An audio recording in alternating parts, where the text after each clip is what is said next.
तेही प्राणा परवते आवडती मज निरुते जे भक्त चरित्राते प्रशंसिती.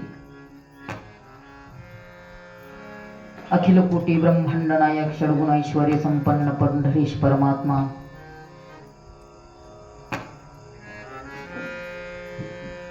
पंढरीश परमात्म्याच्या अहेतुकी या कृपा आशीर्वादामुळे हा चालत असलेला आपला श्रीमंत श्री जगद्गुरु तुकोबाराय जीवन दर्शन सोहळा सकल संत मंद्याळी श्री गुरु कृष्णदेव बाबा यांच्या आशीर्वादाने, त्याचप्रमाणे वैकुंठवासी नवनाथ बाबा यांच्या आशीर्वादाने हा चालत असलेला चरित्ररूपी सोहळा आणि आज या चरित्राचा द्वितीय दिवस आहे. काल आपण चरित्र पाहत असताना जगद्गुरु तुकोबारायांची वंशावळ पाहिली होती. जगद्गुरु तुकोबारायांची जी आठवी पिढी, आठवे जे पूर्वज होते ते विश्वंभर बाबा यांच्याकरताच साक्षात पांडुरंग परमात्मा देहूमध्ये काय झाले होते, प्रगट झाली होते. आणि त्याच पांडुरंगाची सेवा, पांडुरंग परमात्म्याची सेवा जगद्गुरु तुकोबाराय माझ्या वडिलांची मिरासी गा तेवा तुझी चरण सेवा पांडुरंगा. त्या न्यायाने इथपर्यंत जेवढे काही पूर्वज झालेले होते जगद्गुरु तुकोबारायांच्या कुलामध्ये विश्वंभर बाबाला 2 मुलं होते, हरी आणि मुकुंद. हरीचा जो चिरंजीव होता तो विठोबा होता. विठोबाचा जो होता तो कान्हया होता.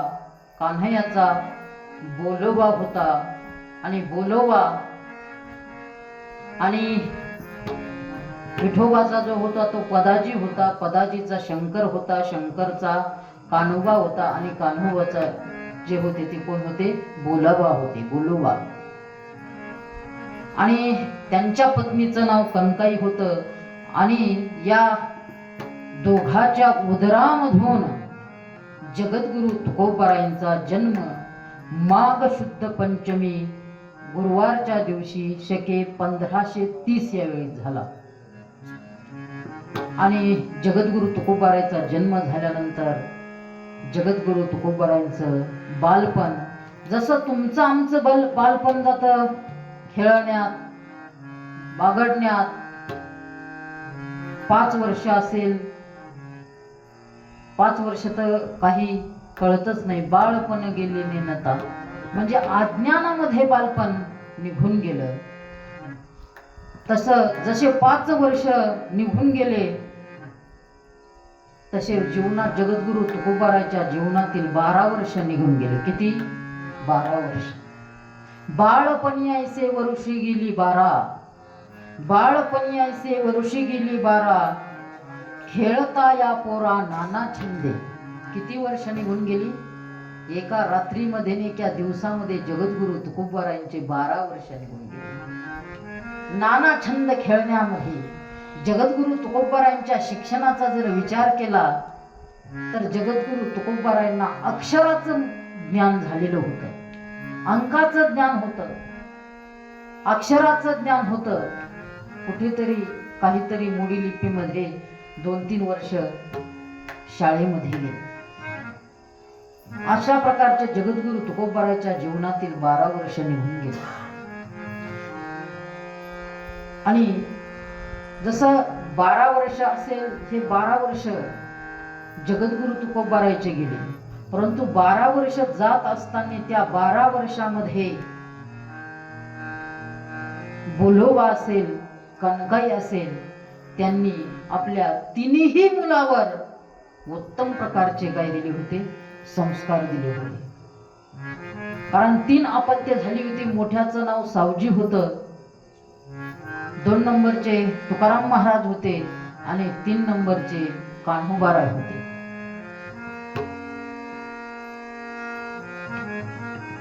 बोलोबा आणि कनकाई यांनी जगद्गुरु तुकोबाराय असतील सावजी असतील वा कान्होबाराय असतील यांच्यावर सात्विक संस्कार त्या ठिकाणी त्यांना दिले होते. कारण मुलाचं जीवन हे आई वडिलावर खूप अवलंबून असतं. कारण कोणताही जीव असेल, कोणताही मुलगा असेल, पहिल्यांदा कुणाकडे पाहून जीवन जगत असतो तर तो त्याच्या आई वडिलाकडे पाहून. म्हणून पहिला गुरु कोण असतो तर ते आई आणि वडील असतात. जर आई वडिलांनी जर मुलाला संस्कार जर दिले नाही तर त्याची जीवनामध्ये वाताहत झाल्याशिवाय राहत नाही. आपण पाहतोय, परंतु जगद्गुरु तुकोबारायांच्या आई वडिलांनी तिन्ही मुलांना चांगल्या प्रकारचे, उत्तम प्रकारचे, श्रेष्ठ प्रकारचे काय दिले होते? संस्कार दिले होते. तिन्ही मुलावर खूप प्रेम होतं. प्रत्येक आईचं मुलावर काय असतं? जीवापाड प्रेम असतं. लेकुराचे हित वाहे माऊलीचे चित्त, ऐसी कळवळ्याची जाती करी लाभाविन प्रीती. जगतामध्ये असं एक पात्र आहे प्रेम करणार, निस्वार्थ प्रेम करणार. त्या पात्राचं नाव असेल तर ते केवळ कोणतं असेल? आई आहे. आईच्या व्यतिरिक्त कोणीही निस्वार्थ प्रेम करत नाही. आपण म्हणत असतो याचं माझ्यावर खूप प्रेम आहे, त्याच्यावर माझं खूप प्रेम आहे, परंतु हा विषय आला का उपनिषदातले 2-3 मंत्र आठवतात. नवारे पत्न्यु कामाय पतिं प्रियो भवति, आत्मनस्तु कामाय सर्वं प्रियो भवति. नवारे सर्वस्य कामाय सर्वं प्रियो भवति, आत्मनस्तु कामाय. मनुष्य जो एखाद्या वस्तूवर वा व्यक्तीवर जे प्रेम करत असतो, त्या व्यक्ती करता नाही वा त्या वस्तू करता नाही, ते जे प्रेम करत असतो ते कशा करता? स्वतःच्या सुखा करता ते प्रेम करत असतो. म्हणून ज्ञानोबाराय सुद्धा आईच्या बाबतीत सांगत असताना असं म्हणतात की आई त्याला उपमा देता येत नाही. किंबहुना धनुर्धरा, जो मातेची ये उदरा, तो मातेचा सोयरा के तुला पा. म्हणजे तो मातेचा सोयरा कसा असतो हे सांगता येत नाही. आईचं किती प्रेम असतं, किंबहुना म्हणजे फार काय सांगू असं ज्ञानोबाराय म्हणतात. असं आईचं, कणकाईचं आणि बोलावाचं खूप प्रेम होतं. जीवनामध्ये आपण जीवन जगत असताना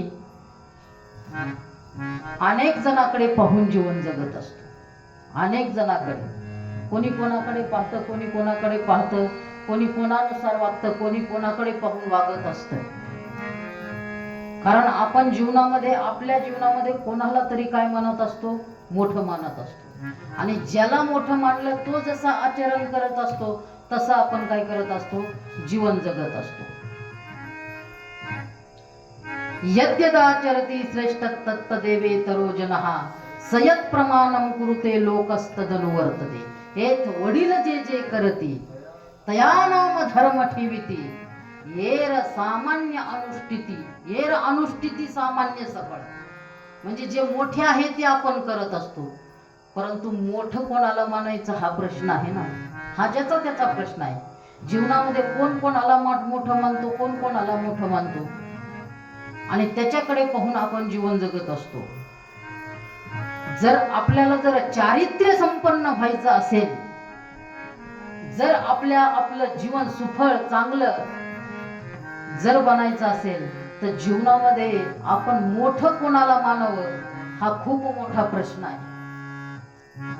जर कुणाला मोठं मानावं या जीवनामध्ये, आपल्याला जर चारित्र्य संपन्न आपलं स्वतःचं चरित्र घडावं वाटत असेल तर आपण कुणाकडे पाहिलं पाहिजे?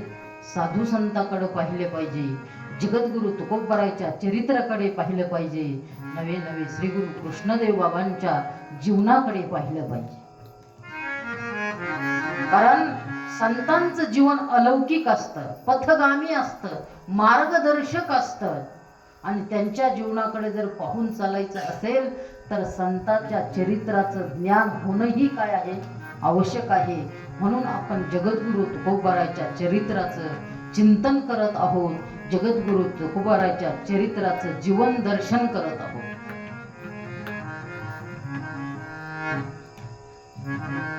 जगद्गुरु तुकोबारायच्या जीवनाचा जर विचार केला तर जगद्गुरु तुकोबारायचं चरित्र 3 अवस्थेतलं चरित्र आहे.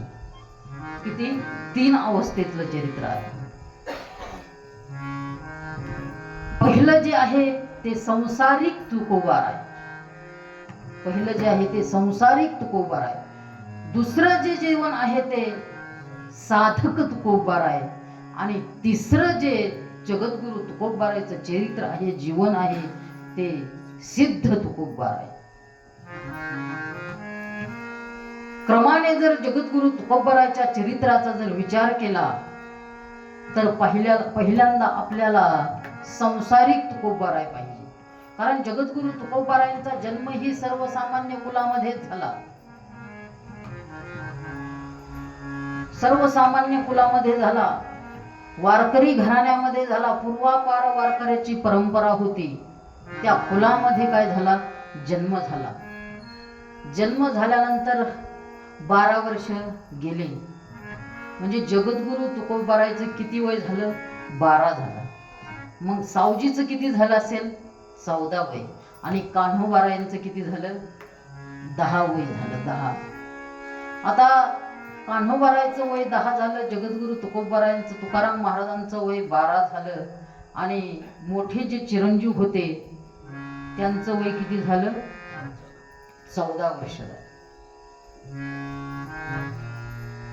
बोलोबा आणि कनकाई थकत चालले होते.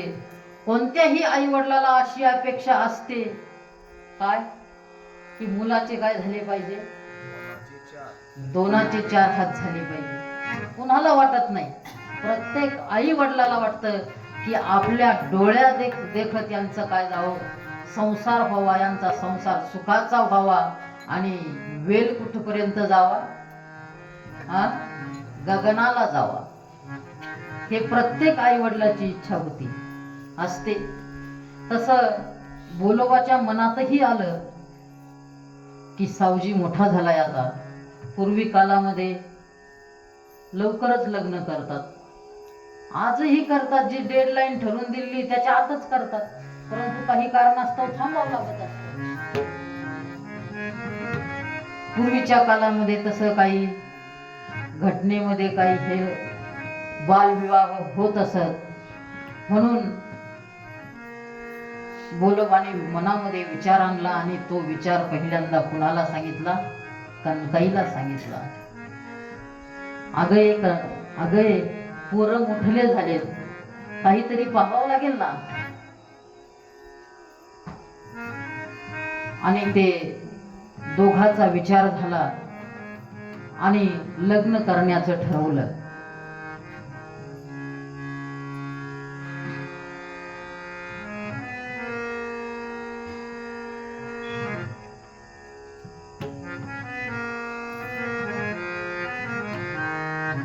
आणि मग ज्यावेळेस एवढं वय होतं, लग्न करायचं ठरवलं, योगायोग असे आले की तिघाचंही लग्न एकाच मांडवात झालं. कुणाचं? जगद्गुरु तुकाराम महाराजांचं, सावजीचं आणि कान्होबारायचं एकाच मंडपात झालं. का असं कसं घडलं? कधी कधी असे योग जुळून येतात, असे योग जुळून येतात. कारण जगद्गुरु तुकोबाराय बोलोबाकडे जर पाहिलं तर त्यांच्याकडे महाजनकी होती, त्यांच्याकडे काय होती? सावकारकी होती, त्यांच्याकडे काय होती? शेती होती. म्हणजे जे लग्नाकरता लागत ते त्यांच्याकडे विपुल प्रमाणामध्ये होतं. कारण आपण मुलगी देत असताना काय पाहत असतो? हेच तर पाहत असतो ना, दुसरं काही पाहत असतो का? कारण लग्न करत असताना तेच पाहतो.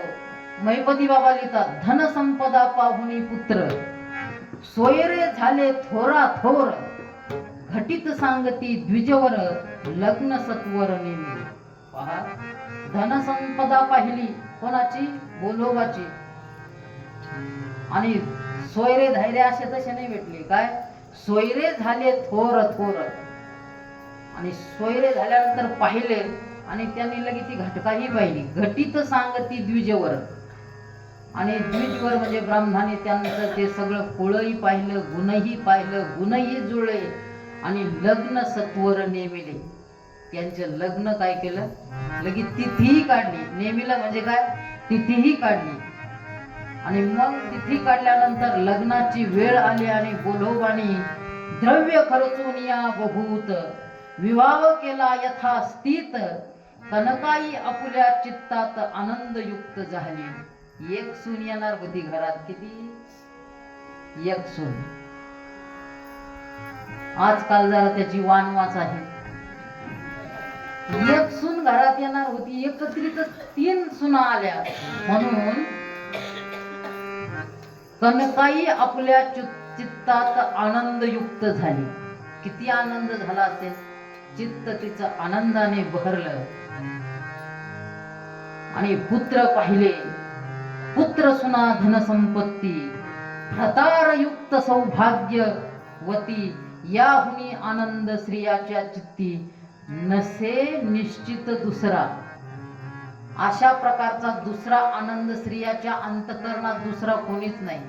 घर सुखाने भरलं आणि घरामध्ये काय झाला, खूप आनंद झाला.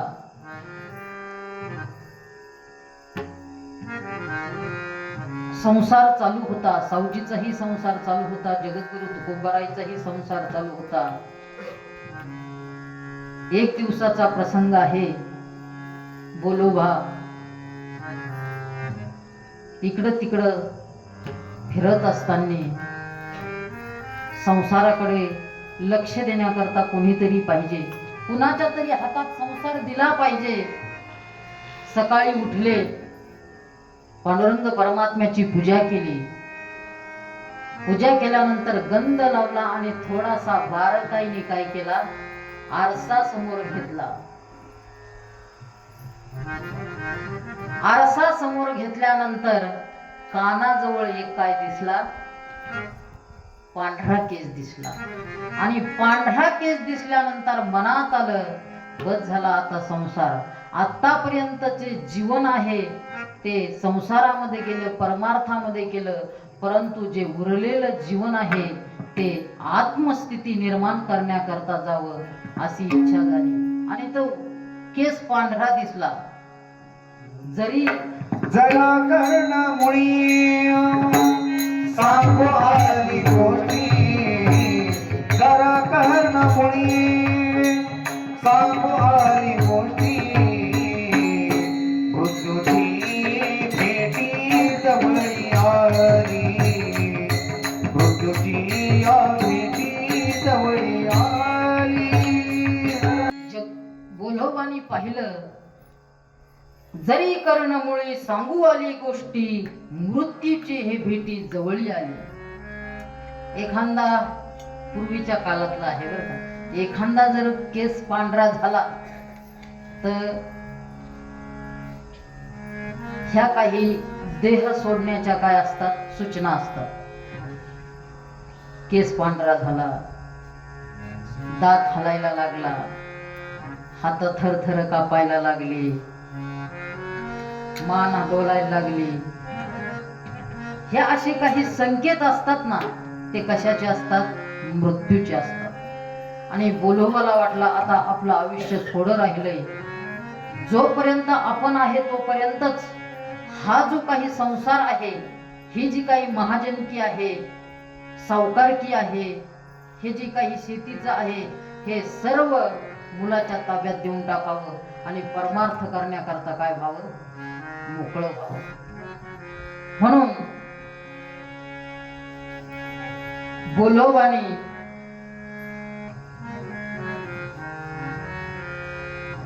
मोठा जो मुलगा होता सावजी, त्याला बोलावलं.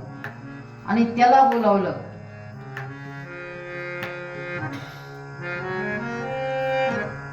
ऐशा रीती सरिता काळ, वार्धक्य दशा आली केवळ. मग सावजी पुत्र ते वेळ, आपणा जवळी बोलाविला. त्या सावजीला जवळ बोलवलं आणि सांगायला लागले बोलोबा, अरे सावजी, तू सर्वात मोठा आहे, आता मला म्हातारपण आलंय, तू काय कर, आता हा व्यवहार हातात मध्ये घे, तुकारामला घे, कान्होबाला घे हाताखाली आणि हा व्यवहार काय कर, पाहाय महाजन की पाहाय, सावकार की पाहाय, दुकान एक होतं, दुकान की पाहाय आणि शेती ही. 4 स्रोत होते जगद्गुरु तुकोबारायांच्या घरामध्ये. हे पहा, त्याला सांगितलं कोणाला, त्या सावजीला. आजकाल व्यवहार हातातून काढून घेण्याकरता खूप प्रयत्न करतात, परंतु सावजी पहा, त्याला व्यवहार देत होते, परंतु तो म्हटला नाही नाही, मला याच्यात पडायचंच नाही. तो विरक्त होता, भगवान शंकराच्या कृपेने झाला होता. तो म्हणे, बाबा मला याच्यात लुटू नका, जोपर्यंत माझे हातपाय चालतेत ना तोपर्यंत मला अशी इच्छा आहे की काय करावं, तीर्थाटन करावं. कारण तीर्थयात्रा कधी करावं लागत असतात, जोपर्यंत हातपाय चालतात तोपर्यंतच.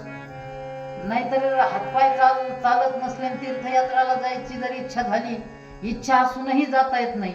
आणि इच्छेच्या विरोधात गेलं तर त्रास झाल्याशिवाय राहत नाही. जव हे सकळ सिद्ध आहे, हात चालावया पाय, तव तू आपुले सुहित पाहे, तीर्थयात्रे जाय चुकू नको. म्हणून सावजीने आपल्या वडिलाला सांगून टाकलं,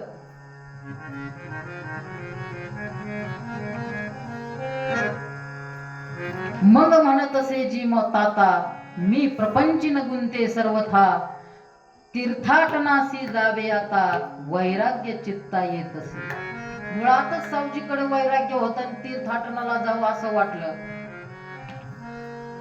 गोलोबांना वाईट वाटलं, एवढा करता धरता मुलगा झाला आणि एखाद्या आश्रमात निघून चालला म्हटलं काय वाटत असत. आमच्या कुळी हेची पिसे जन्मले, असं वाटतं काय, आमच्या कुळामध्ये हेच असं काहीच नव्हतं आणि ह्यो तर काय येडा जन्माला आमच्या. उठला का घेतला का निघाले वाजायला का भजन आणि कीर्तन. काय पोरा लागली चट आणि धरी वाट देवळाची. काय चट लागले म्हणजे व्यसन लागलं म्हणतात. व्यसन कशाला, देवळाच्या वाटाला लागलं. म्हणून गोलोबांना काय वाटलं, वाईट वाटलं. आणि मग गोलोबाकडे पर्याय राहिला नव्हता. गोलोबाने कुणाला बोलवलं, दुसरा मुलगा होता तो कोण, तुकाराम महाराजाला. ऐसे समजोनी आपुले चित्ती, गोलोबा राहे निवांत स्थिती, मंग तुकयासी बोलावनी प्रीती, संसार वृत्ती निरविली. जगद्गुरु तुकोबारायांना बोलावलं, तुकारामाला बोलावलं. अरे तुकोबा इकडे ये. अरे सावजीला सांगितलं हा व्यवहार ताब्यात घे, परंतु सावजीने नकार दिला. आणि मग तुकाराम महाराज हो घेतो ना म्हणे. आणि तुकाराम महाराजांनी काय घेतला, सगळं ताब्यात घेतलं. आणि त्याला काय कुठून वह्या आल्या होत्या, कुठून कीर्तन आल्या होत्या, कोणाचं देणं होतं, कोणाचं देणं घेणं होतं, सर्व समजून सांगितलं. देणे घेणे उदम हातवटी, तोट्या नफ्यात असावी दृष्टी सांगितलं बरं का. देणं घेणं उद्योग कसा आहे हे सर्व सांगितलं. परत समजून सांगितलं काय तोटा काय नफा काय, याच्यात चांगल्या प्रकारची दृष्टी ठेव, जेणे सहित होईल शेवटी, जेणे तो आपलं काय होईल चांगलं होईल तैसी गोष्टी करावी. आणि मग अशा प्रकारचं आज्ञाधारक होते. ऐकूनी पित्याचे वचन, तुका तयासी अवश्य म्हणे, वैश्य व्यवसायात जाण, दिसती नुपून सर्वार्थी. आणि मग जगद्गुरु तुकोबारायांनी व्यवहार ताब्यामध्ये घेतल्यानंतर वयाच्या 13व्या वर्षी जगद्गुरु तुकोबारायांच्या हातामध्ये काय आला, व्यवहार आला. इतका व्यवहार वाढवला जगद्गुरु तुकोबारायांनी. जी दुकान होती, ज्यावेळेस जगद्गुरु तुकोबारायांकडे दुकान होती त्यावेळेस फक्त गावातलेच लोक किराणा करत होते. काय गावातलेच. परंतु जगद्गुरु तुकोबारायांनी इतकं दुकान वाढवलं का खेड्यापाड्यातले लोक सामान भरायला लागले. महाजनकी ही वाढली, सावकारकी ही दुप्पटची चौपट झाली, इतकी वाढवली. शेतीही चांगल्या प्रकारची केली, खूप शेती चांगली केली. आणि बोलोबाने सर्व पाहिलं, जसं शेती चांगली करतोय, महाजनकीही चांगली चालवतोय, सावकारकीही चांगली पाहतोय. आणि दुकानामध्ये तर काय झालेली आहे, भरभराट उत्कर्ष झालेला आहे. हे पाहून बोलोबाला आणि कणकाईला काय झाला, खूप आनंद झाला. तुकोबाराचं जीवन, संसारिक तुकोबारा जीवनामध्ये नेहमी धावपळ.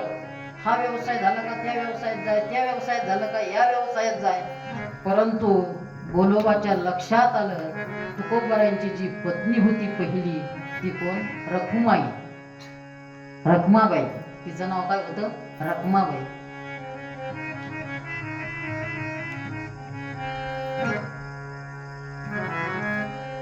पाहिलं तिच्याकडे, पण तिला काय होता, दमा होता, दमा. तिला काय लागायची, धापा लागायची. जगद्गुरु तुकोबाराने संसारामध्ये इतके पाळायचे. आणि मग विचार केला आई वडिलांनी, याचं कसं व्हायचं, याचा कसा संसार चालायचा. म्हणून बोलोबाने त्या रखमाईच्या आज्ञा घेऊन जगद्गुरु तुकोबाराचं दुसरं लग्न करून दिलं.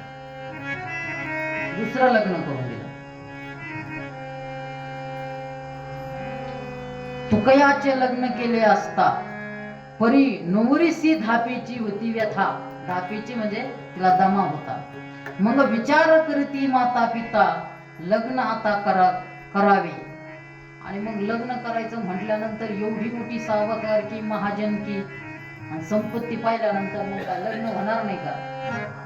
पुण्यातील आप्पा गुळवे नावाचे मोठे श्रीमंत ग्रहस्थ होते. आता एवढा कर्तृत्ववान मुलगा, एवढं दुकान चालवतोय, कोण मुलगी देणार नाही. म्हणून पुण्यात अप्पाची गुळव्या थोर, धनवंत होता सावकार, धनवान होता, सावकार होता. त्याची कन्या होती थोर, ते मागून दुसरं लग्न केले. आणि त्यांची जी मुलगी होती आप्पा गुळवे, धनवानही होते, सावकारही होते. आणि तुकाराम महाराजांचा व्यवहार पाहून, कर्तृत्व पाहून त्या आप्पा गुळवेने आपली जी मुलगी आहे तिचं नाव काय, जिजाबाई. तुकोबाराय तिला आवडीना काय म्हणत होते, आवली. असं त्या जिजाबाई बरोबर दुसरं लग्न झालं. आणि लग्न झाल्यानंतर दिवसामागून दिवस काय होत निघून गेले. आणि एक दिवस असा आला, कारण हा जो देह आहे हा काय आहे, नाशिवंतच आहे. कारण एक ना एक दिवस प्रत्येकाला काय व्हावं लागत असतं, जावंच लागत असतं. तसं बोलोबा यांचं वार्धक्य तर आलंच होतं, परंतु या शरीर क्षीण झालं होतं. आणि सर्व सुखाचा संसार पाहून मनही काय झालेलं होतं, स्थिर झालं होतं, भगवत चरणारविंदी लागलेलं होतं. आणि असा दिवस आला, एक दिवस बोलोबा या जगतांगला सोडून वैकुंठवासी झाले. आणि वैकुंठाला गेल्यानंतर, त्यांचा देह निरसल्यानंतर जगद्गुरु तुकोबारायला खूप वाईट वाटलं. कोणाला वाईट वाटत नाही. जगद्गुरु तुकोबाराय खूप रडले. काही दिवस होत नाही, 4-5 महिने जात नाही, तेवढ्यात आई कणकाही काय झाल्या, निवर्तल्या. कणकाही गेल्या. कणकाई गेल्यानंतर पहिल्या पत्नीचा जो संतोबा नावाचा मुलगा होता तोही वारला. जगद्गुरु तुकोबाराच्या जीवनामध्ये एकामागे एक मोठे आघात सुरू झाले. तो सावजी होता, त्या सावजीची पत्नी होती, तीही वारली. उगा खुटा होता म्हणून तो बांधलेला होता, म्हणून सावजी थांबलेला होता. पत्नी वारली. आणि पत्नी वारल्यानंतर मोकळा झाला. आणि तो तीर्थयात्रेला काय गेला, सावजी निघून गेला. जसा तीर्थयात्रेला गेला तो परत पुन्हा देवकडे आलाच नाही, कारण तो विरक्त होता. त्याला संसाराविषयी, घराविषयी, दाराविषयी कशाचीही आसक्ती नव्हती. विषयाविषयी चित्त काय झालेलं होतं, विटलेलं होतं, अजिबात आसक्ती नव्हती. म्हणून पुन्हा तो परतून आलाच नाही. आणि असे काही दिवस गेल्यानंतर जगद्गुरु तुकोबारायांच्या जीवनामध्ये एक आघात, खूप आघात झाली. आणि त्या आघातामध्येच महाराष्ट्रामध्ये काय पडला, दुष्काळ पडला.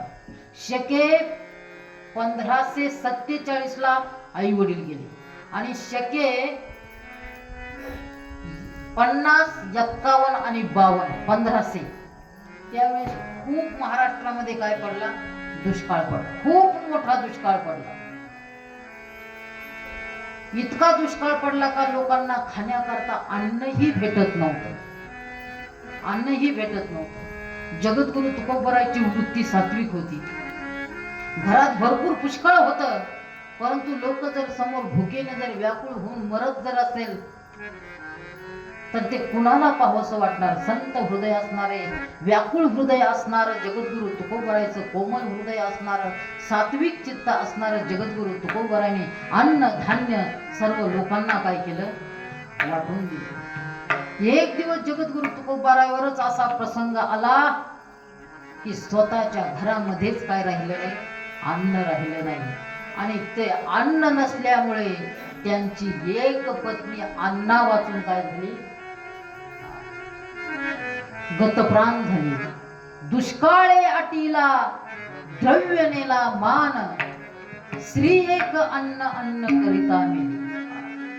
दुष्काळ पडला, दुष्काळे अटीला, दुष्काळ पडला, द्रव्यही गेलं आणि श्री एक अन्न करिता मेली.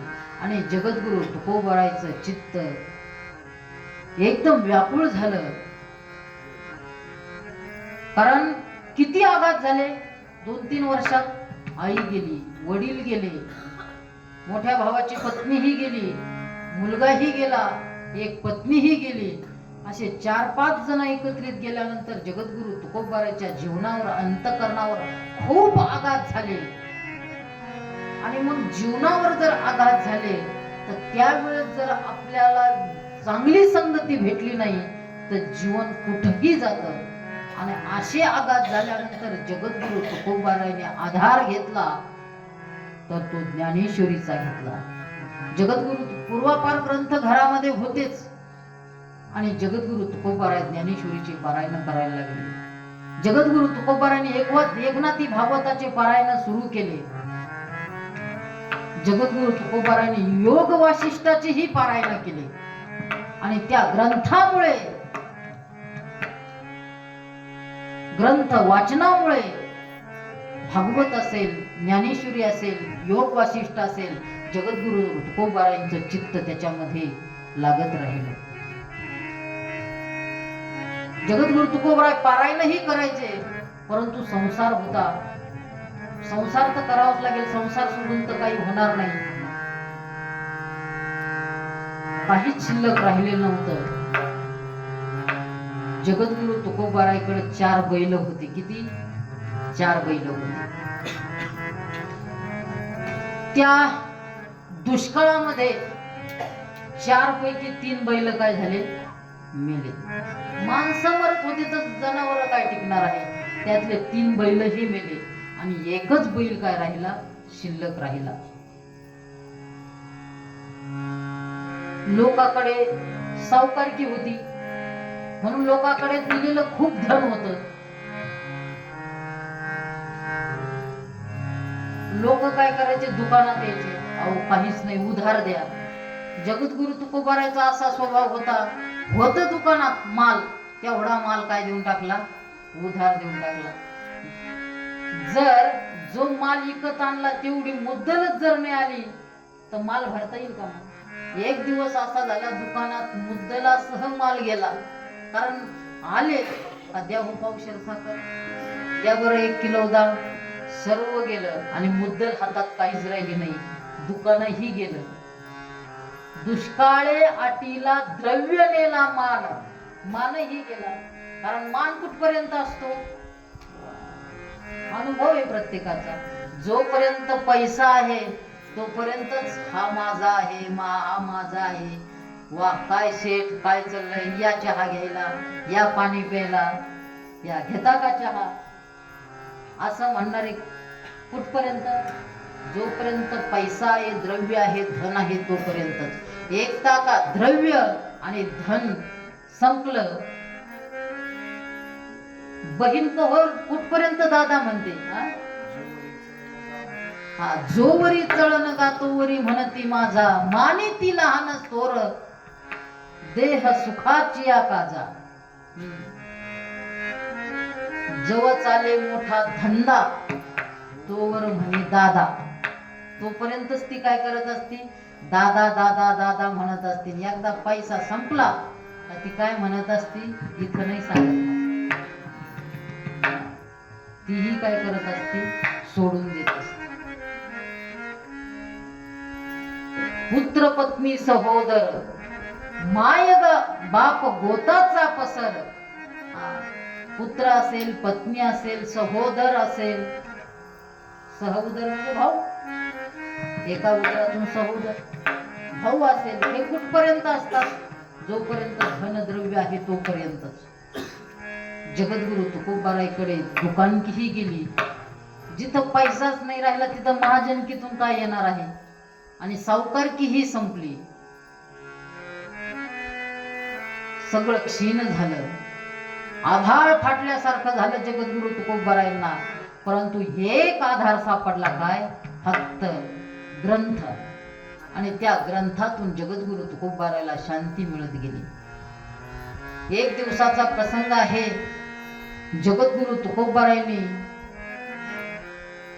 एक गोणी धान्य होतं. एक गोणी धान्य, तेवढं धान्य निघालं. आणि ते धान्य घेऊन कुठं गेले? नवला कुंभऱ्याला विकायला घेऊन गेले. ते धान विकलं आणि तिकून येताना एक गोणी काय आणली? एक पोत, गोण्या नव्हत्या पहिल्या, पोत. एक पोत ज्वारी आणली. काय? ज्वारी. ती बैलावर टाकली, बैलावर. आणि बैलावर ज्वारी टाकल्यानंतर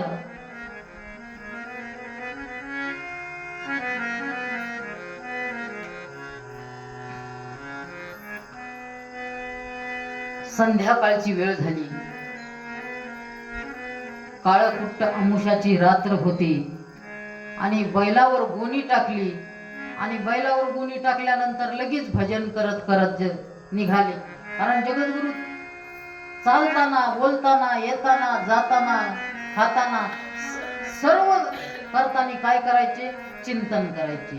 विठ्ठल विठ्ठल विठ्ठल विठ्ठला, विठ्ठल विठ्ठला, विठ्ठल विठ्ठल विठ्ठल विठ्ठल विठ्ठल विठ्ठला, विठ्ठल विठ्ठला.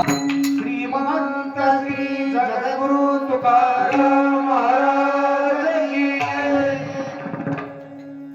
आणि त्यावेळेस संध्याकाळची वेळ असताना त्या बैलावर एक गोणी जगद्गुरु तुकोबारायांनी लादली. व्यापारीही बरोबर होते. परंतु जगद्गुरु तुकोबारायांनी गोणी टाकली आणि भजन सुरू केलं. आणि भजन करत असताना आता जसं भजन केलं मोठ्याने, सर्व मोठ्याने भजन करत होते जगद्गुरु तुकोबाराय. दुसरे व्यापारी म्हटले, किती विकलंय, किती आलंय, किती नफा निघाला, हे पाहायचं दिलं सोडून आणि तो त्या विठ्ठलाचं भजन करायला लागला. म्हणून त्यांनी काय केलं? चुकवलं. कोणाला? जगद्गुरु तुकोबारायला. हा, ते काय म्हटले? तू भजन करतो, आम्हाला जे करायचं हे सोडून दे, तर आम्ही तुझ्या बरोबर येतो. तू तरी झालासी परमार्थी. मैपती महाराज लिहितात, तू तरी झालासी परमार्थी, नाम जपतोसी अहोरात्री. तो परमार्थिक झाला आणि रात्रंदिवस याच्या नावाने टाळ कुटतो, भजन म्हणतो. असं कोण? ते व्यापारी म्हणायला लागले.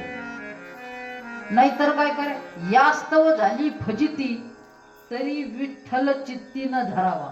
त्याच्यामुळे तो ही फजिती होऊ राहिली. रात्रंदिवस भजन करतो म्हणून तू विठ्ठलाला चित्तातून काय कर, सोडून दे.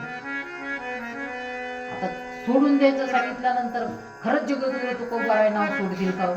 नाही. चुकून निघून गेले ते व्यापारी, राहिले जगद्गुरु तुकोबाराय एकटेच. त्या बैलाला हाकीत हाकीत हाकीत आली आणि पुढं आल्यानंतर खूप सोसाट्याचा वारा सुटला आणि पाऊसही येऊ लागला आणि बैल आडखडला आणि ती गोणी काय पोतं काय झालं, खाली पडलं. आता खाली पडल्यानंतर पाहिलं इकडं तिकडं कोणीच नाही. इकडं असेल का कोणी म्हणून कोणीच नाही. सोबती होते ते गेले चुकून, सोबती गेले चुकवुनी, कोण उचलू लागेल गोणी, म्हणे देवाधिदेवा चक्रपाणी, तुझ विन कोणी असेना. आता तुझ्या वाचून कोण आहे? हा, जे व्यापारी होते ते सोडून गेले, पांडुरंगाचा धावा केला. हे देवाधिदेव, हे जगत्रया, तूच काय कर, धावून ये. आणि मग जगद्गुरु तुकोबारायने त्याच रस्त्यावर पाऊल वाटावर बसले आणि जगद्गुरु तुकोबाराय विठ्ठलाचा धावा करायला लागले. विठ्ठल विठ्ठल विठ्ठल विठ्ठल विठ्ठल. जगद्गुरु तुकोबाराय भजन करायला लागले. असं भजन करायला लागल्यानंतर अशा प्रकारचा धावा ऐकून एका वाटसरूचं रूप धारण करून भगवान परमात्मा त्या ठिकाणी आले आणि आल्यानंतर म्हटले, हे उठ, वाट मार्या करतो काय? हा, वाटात बसला आणि वाट मार्या करतोय, सरक बाजूला. पाहिलं चमकून जगद्गुरु तुकोबाराय उठले. पाहिलं तर हाच वाट मार्या दिसतोय त्याच्याकडे पाहिल्यानंतर, आणि तो वाट मार्याच करणारा होता.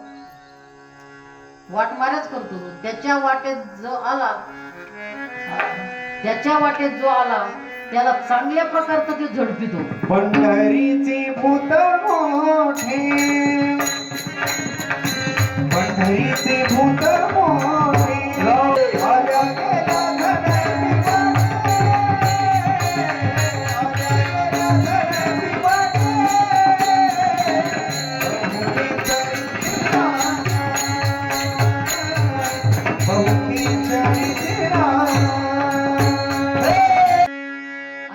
धरती वाटेत आला तर ते झडपतोच.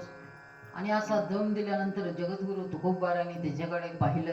नाही रे बाबा, बाजाराला गेलो होतो म्हणी, गोणी पडली एकट्याला, गोणी उचलाना म्हणून या ठिकाणी थांबलोय. चल मी धरू लागतो गोणी. आणि मग त्या वाटसरोनी ती गोणी जगद्गुरु तुकाराम महाराजांनी आणि त्या वाटसरूने ती गोणी धरली आणि बैलाच्या पाठीवर टाकली. बैलाच्या पाठीवर टाकल्यानंतर तो वाटसरू पुढे आणि तुकाराम महाराज पाठीमागे. ऐसा सप्रेम धावा ऐकोनी कानी, पंथस्थाचे रूप धरोनी, तत्काळ पावले चक्रपाणी, तुकया लागी पुसताती. पंथस्थाचं रूप धरून तुकाराम महाराजाला विचारायला लागले, काय एवढ्या रात्रीमध्ये जाणं, वाट रोखणी बैससी कोण, ऐसे पुसता मधुसूदन, तयाचे वचन बोलत असे. काय नाही म्हणे, व्यापारी होता. मग गोणी टाकली आणि पुढं पुढं तो काय लागला, चालू लागला. पुढं आल्यानंतर वीज चमकली आणि वीज चमकल्यानंतर जगद्गुरु तुकोबारायांना ते खरं रूप दिसलं आणि असं वाटलं की पांडुरंग परमात्मा आला काय. परंतु आज वीज किती वेळ असते, हा, विजेतला व्यवहार किती पर्यंत असतो. असं वाटलं भ्रमच झाला काय काय म्हणून पुढे गेले. पुढं आले आणि पुढं आल्यानंतर इंद्रायणीला महापूर आलेला होता. इंद्रायणीला पूर आलेला होता. तुकाराम महाराज म्हटले, एवढं पाणी आहे, एवढं पाणी असल्यानंतर पलीकडे जाणे शक्यच नाही. तो वाटसरू म्हणतो, मी पाहतो किती पाणी आहे. तो थांबित. तो वाटसरू पाण्यात उतरला. अरे काय नाही पाणी, ये आण बैल पुढं म्हणे. हे इतकं घोटे इतकं, त्या घोट्याच्या पुढं पाणी फक्त. चल उतर पाण्यात. तुकाराम महाराज विचार करतात, इथं जर पाणी असेल तर मध्ये परत दीर पडस इंद्रायणीला पाणी असतं. आणि म्हणतो चल पुढं. अरे तू पाहे ना मी किती पुढं इथं. ते दिसलं जगद्गुरु तुकोबारायला. बैलही घेतला आणि बैलाला धरून जगद्गुरु तुकोबारा इंद्रायणीमध्ये प्रवेश केला. कर्तुम अन्यथा कर्तुम शक्ती संपन्न भगवान परमात्मा होता. तो साक्षात पांडुरंग परमात्मा होता. भगवान परमात्म्याने खाली काय लावलं, सुदर्शन चक्र लावलं. आणि त्या सुदर्शन चक्रावर तो बैल आणि तुकाराम महाराजांनी काय केली, इंद्रायणी पार केली. आणि जगद्गुरु तुकोबाराय घरी आले. घरी आल्यानंतर इकडं तिकडं पाहिलं, कुठं गेला वाटसरू, कुठं गेला वाटसरू. त्याला फक्त तेवढी वाटच दाखवायची होती, त्याचं काम झालं होतं. आणि जगद्गुरु तुकोबारायला थोडा भगवान परमात्म्याचा काय आला होता, अनुभव आला होता. संसारात करत होते, परंतु जगद्गुरु तुकोबाराय दुकानात बसले तरीही दुकानाकडे लक्ष नव्हतं. बसले तरी दुकानात तरी भजनच करत होते. कोणताही व्यवहार करत असताना भजनच करत होते. रात्रंदिवस काय करत होते, भजन करत होते. कृष्ण विष्णू हरे गोविंद या नामाचे निखल प्रबंध, माझी आत्मचर्चा विशद उदंड करते. रात्रंदिवस भजन करत होते. अहोरात्र पांडुरंग परमात्म्याचं जगद्गुरु तुकोबाराय चिंतन करत होते. चिंतन करता करता एक दिवस जिजाबाई आल्या. अहो घरात खायला अन्न धान्य नाही, काहीतरी करा ना. म्हणून जगद्गुरु तुकोबारायने एकदा कोणाकडून तरी उसने पैसे घेतले. उसने पैसे घेतले आणि उसने पैसे घेतल्यानंतर त्याच्या 3 गोण्या काय घेतल्या, मिरच्या घेतल्या. 3 गोण्या मिरच्या. आणि 3 गोण्या मिरच्या घेतल्या आणि त्या बैलावर टाकल्या आणि कुठे विकायला गेले, कोकणात. आजही जगद्गुरु तुकोबारायच्या मिरच्या विकण्याची जागा आहे डोंबिवलीला, कोकणात. मिरच्या घेऊन गेले. काय करायचे, इथला माल भरायचे, कोकणात न्यायचे. कोकणातला माल घ्यायचे आणि देशावर म्हणजे इथं आणायचे आणि ते काय करायचे, विकायचे.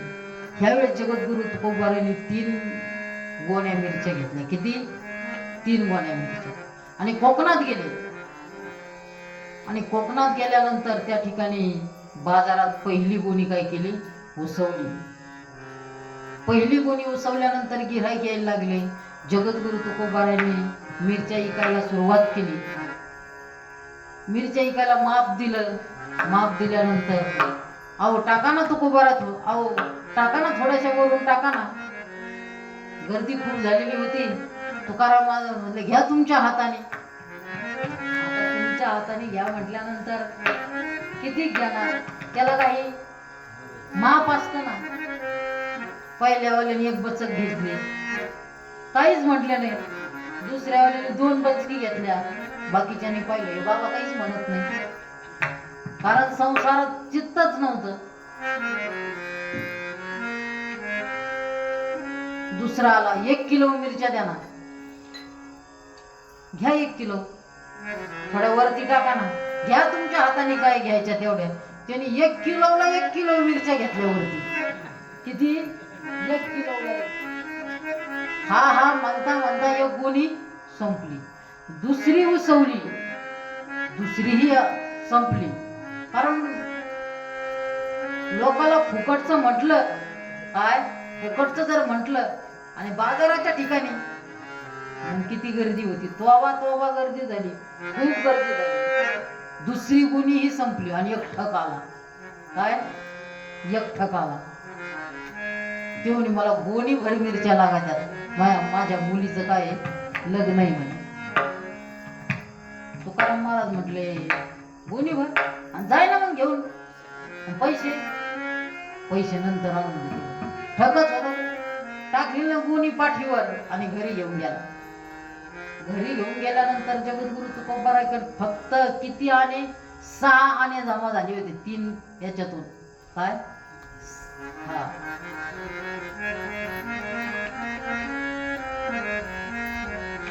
6 6 आणे जमा झाले. त्याचं जगद्गुरु तुकोबाराने काय घेतलं?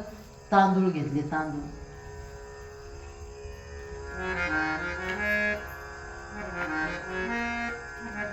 तो एके तांदूळ आणले शेर, ते मोजुनी घेतले सत्वर, त्याच्या हिशोबे वैष्णवीर देत साचार मोजुनी.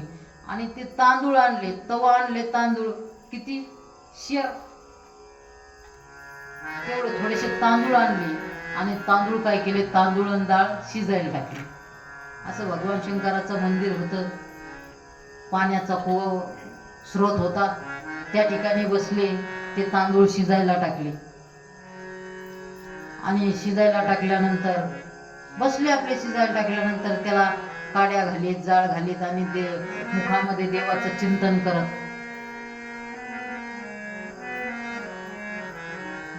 बरं, पैसे कशाचे आणले होते? उसने आणले होते.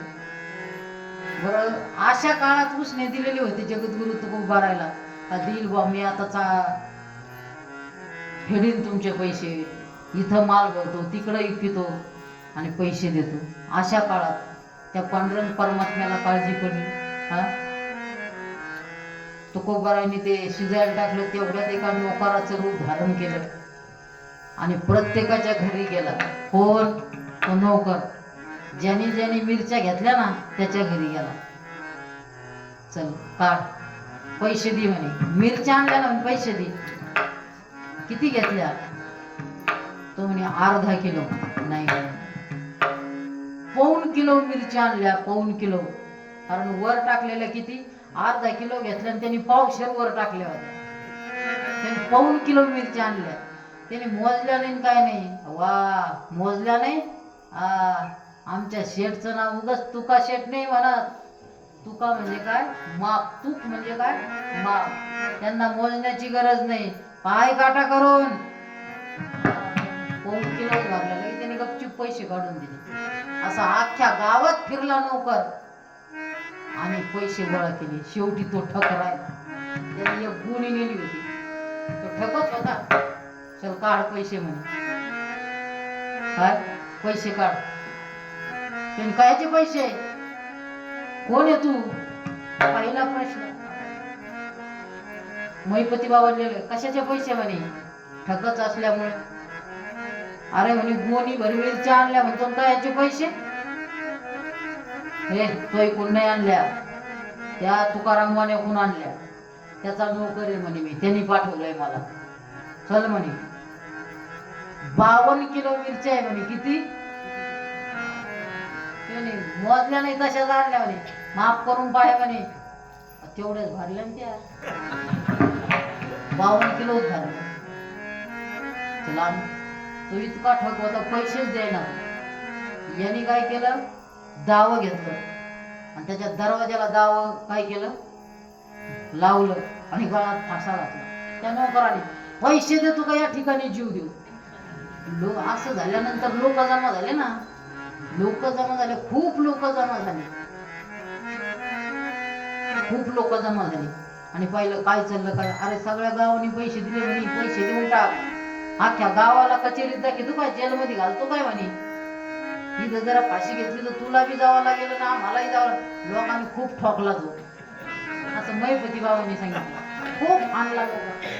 आणि मग हाणल्यानंतर तो ठिकाणावर आला आणि मग त्यांनी काय दिले? ते कोणीचे पैसे दिले. सगळे पैसे घेऊन कुठं आला? त्या ठिकाणी आला. तेवढा जगद्गुरु तुकोबारायने तो भातही शिजलेला होता आणि मग ती आला आणि त्याला सांगितलं, हे सगळं भात खिचडी आहे, पण त्याच्याबरोबर तूप असल्याशिवाय कसं काय हे होईल? तूप आणायचं सांगितलं. काय? जाय म्हणे, हे थोडे पैसे घे आणि तूप आण.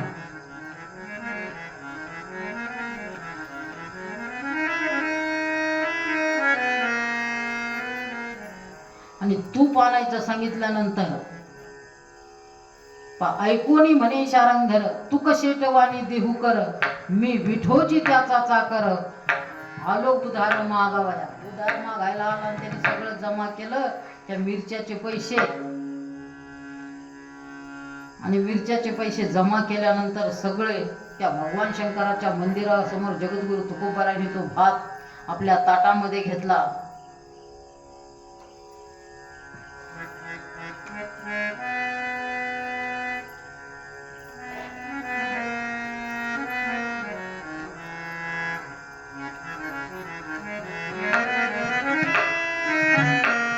आणि मग त्या ठिकाणी भगवान शंकर होते, शंकराचं मंदिर होतं.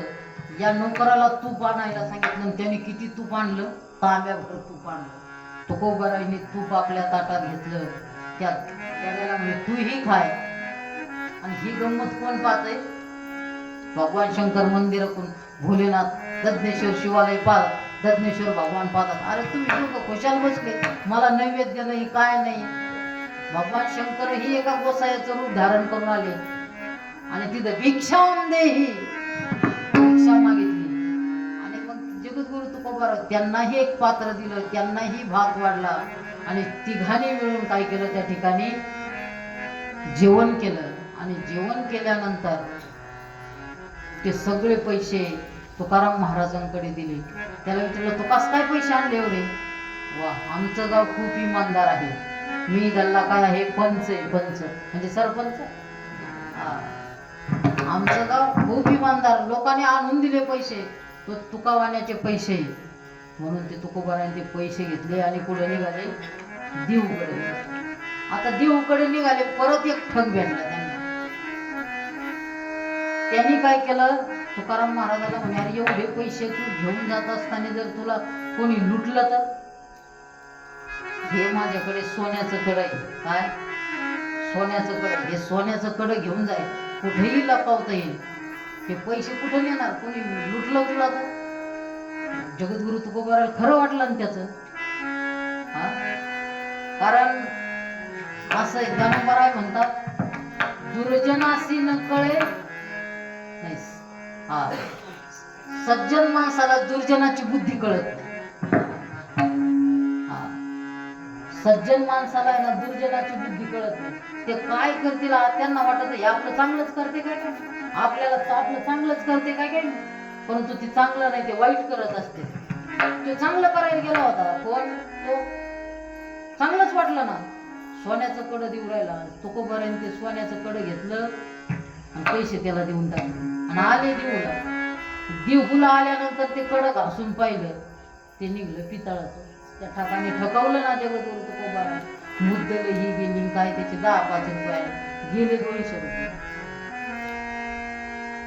काहीच राहिलं नाही, घरीच गेले नाही. इकडंच माशाच्या डोहावर शिळेवर बसले आणि काय करायला लागले? विठ्ठल विठ्ठल विठ्ठल भजन करायला लागले. एक दिवस जिजाबाई आल्या आणि जिजाबाई म्हणे, अहो भजन काय करता? घरात 2-4 लेकरं, खायला काय नाही. परत जिजाबाईंनी 200 रुपये तिच्या पतावर घेतले. पत, कारण तिचं ही खूप पत होती ना, मोठ्या घरातली होती. 200 रुपये घेतले आणि आता हे काय करा, याद राखा म्हणे, जर पैसे घातले तर 200चे 250 नका करू, परंतु 200चे 100 तरी नका करू. 200चे 200 तर झाले पाहिजे, असा तरी काहीतरी उद्यम करा, असं जिजाबाईंनी खडसावून सांगितलं. खडसावून सांगितलं. परत माल भरला, परत न्याला, असा उद्योग करायला लागले. आणि त्यावेळेस खरंच पैसे आले जगद्गुरु तुकोबारायला. पण समोर एक येत असताना एक विचित्र घटना दिसली. कुणाला? तुकाराम महाराजांना. एक ब्राह्मण होता, त्या ब्राह्मणाच्या खांद्यावर एक जू बांधलेलं होतं. महिपती बाबांनी खूप वर्णन केलंय सुंदर, पण वय वाचायला वेळ नाही.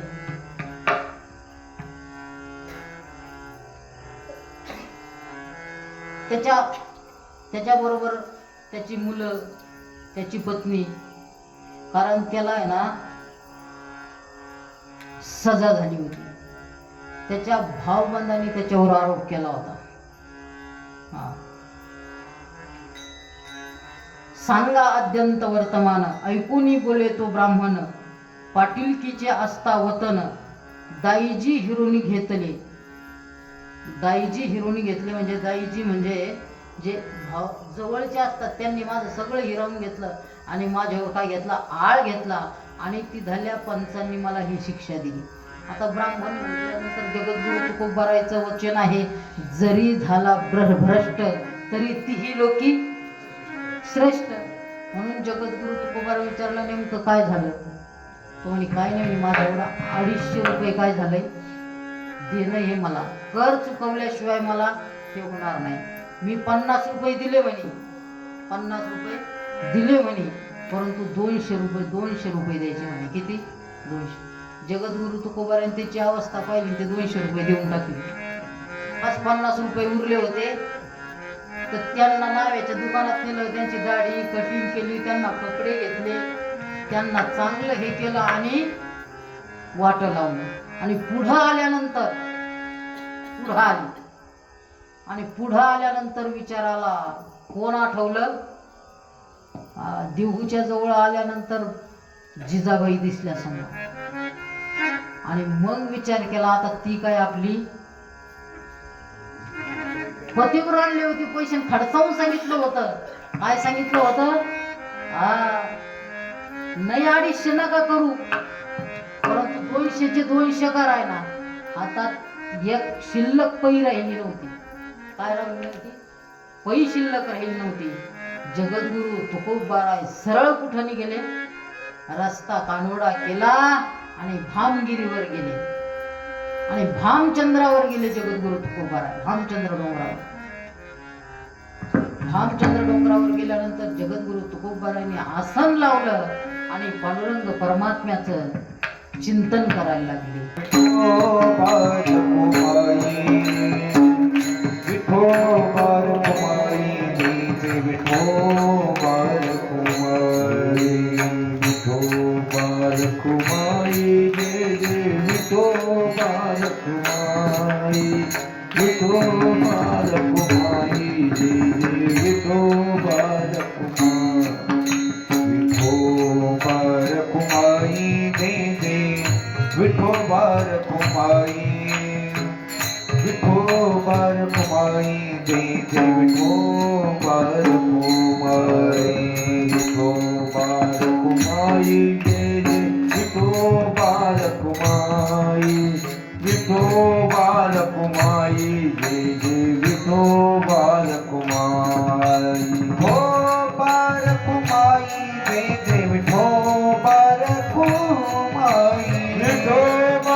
जगद्गुरु तुकाराम महाराज की जय.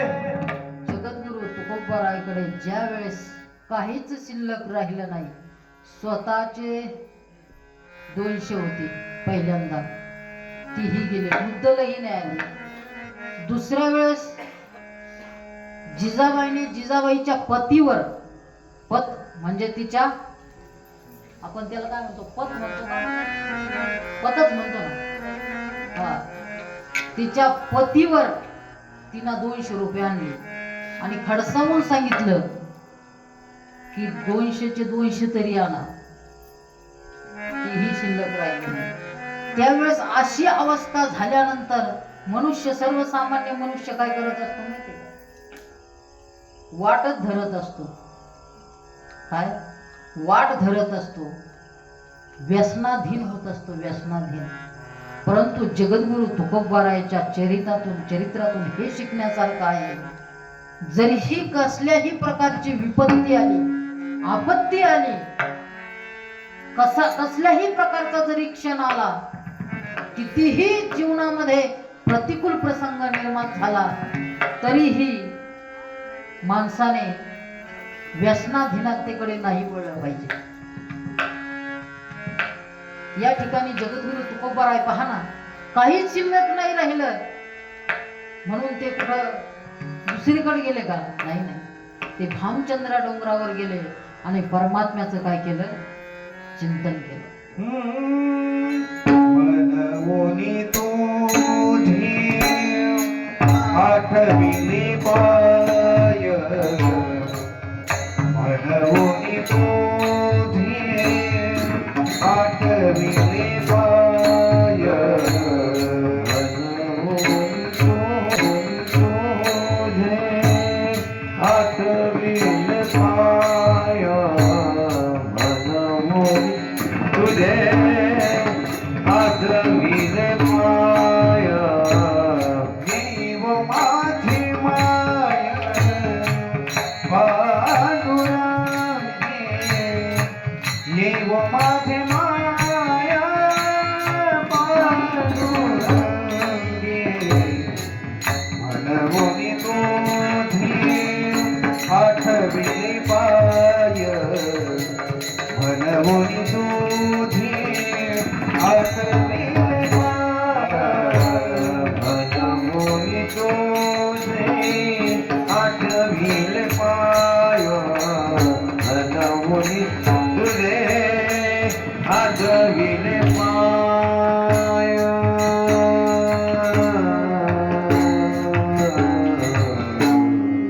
मनवोनी तुझे आठविले पाय. अशी अवस्था झाली. भगवान परमात्म्याचे काय केले? पाय आठवले. भगवान परमात्म्याच्या स्वरूपाचा आठव केला. भगवान परमात्म्याच्या चिंतनाला सुरुवात केली जगद्गुरु तुकोबारायला. कारण जगद्गुरु तुकोबारायला या प्रपंचाचा काय आला होता? वीट आला होता. विटले हे चित्त प्रपंचापासून आणि वमन ते मनी बैसलेसे. प्रपंचाचा जगद्गुरु तुकोबारायांना वीट आला होता.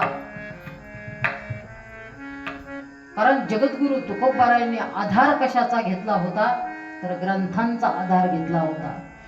जगद्गुरु तुकोबारायच्या अंतःकरणात विवेकाचा दीप प्रज्वलित झाला होता. जगद्गुरु तुकोबारायचं भाग्य उदयाला आलं होतं आणि त्या भाग्याने जगद्गुरु तुकोबारायांच्या गळ्यामध्ये माळ घातली होती. म्हणून जगद्गुरु तुकोबाराय कुठे गेले होते? भामगिरी डोंगरावर. म्हणजे आज आपण ज्याला भामचंद्र डोंगर म्हणतो त्या भामचंद्र डोंगरावर गेले आणि जगद्गुरु तुकोबारायने अनुष्ठान मांडलं. भगवान परमात्म्याचं चिंतन करत होते. एक दिवस झाला, 2 दिवस झाले, 3 दिवस झाले, जगद्गुरु तुकोबाराय आसनावरून उठत नाही. पद्मासन लावलेलं आहे. इकडं जिजाबाईला वाटलं कुठं गेले असतील. कुठं नाही, अन्न नाही, पाणी नाही, काहीच नाही. तळमळ लागली. 4 दिवस झाले, 5 दिवस झाले, तरीही तुकोबाराय कुठं दिसत नाही. आतापर्यंत तर घरी यायला पाहिजे होते, परंतु घरी आले नाही. जिजाबाईंनी आपल्या देराला बोलवलं, कान्होबारायांना बोलावलं आणि कान्होबारायला बोलावलं आणि सांगितलं, जिजाबाईंनी, अगो कुठं गेलेत पहा तुम्ही. सापडा त्यांना, नेमकं कुठं गेलेत. सगळी घडलेली हकीकत सांगितली. मी 200 रुपये माझ्या पतीवर घेतले होते